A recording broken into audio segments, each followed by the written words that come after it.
the NFL just started their season, and they decided to have a moment of silence during the NFL game. And roughly 17,000 fans of the Kansas City Chiefs filed into Arrowhead Stadium for the start of the NFL season. They found themselves thrust in the middle of the nationwide discussion about social injustice. These Super Bowl champs, they wanted to have a moment of silence for for Black people, basically, who have been shot by the police, and the crowd booed. Oh my God! You gotta love the United States of America. Yeah. Is there a point?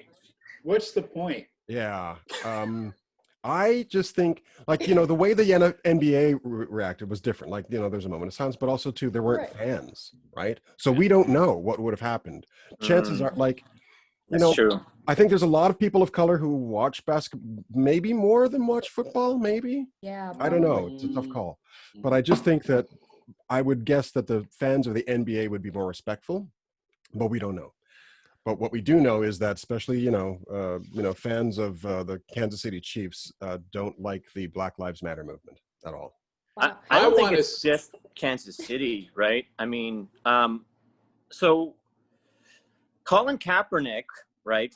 I'm sure most people know, but for anyone who doesn't, Colin Kaepernick was the quarterback for the San Francisco 49ers. So the whole take a knee thing started with Kaepernick, and all the owners were against him. And the NFL, of all the major sports leagues in North America, has been in a way ahead of this issue, but in a bad way, right? It was completely politicized by Trump. It's such a divisive issue, white versus Black, in the United States, in the NFL for sure, right? Where the NBA, it's most people are pretty progressive. I mean, they literally have Black Lives Matter written on the court of the games, and everyone's just yeah, fine. What? But the NFL, for whatever reason, it's war all the time. Well, let's be fair. This is the same organization that has not only the Kansas City Chiefs, troubling, in Arrowhead Stadium, coming at you, but also the Washington Redskins. Hey, strike three. And they refuse to change it 3 for 3. Yeah. And I mean, if you look at the systemic racism in the States, there's still very much segregation, right? You notice that they keep, Black neighborhoods poor, white neighborhoods rich, and they do it in a way with the housing market that, it prevents the Black community from succeeding. And so it's very much, I mean, we do have our problems in Canada, but it is very divided and segregated there, where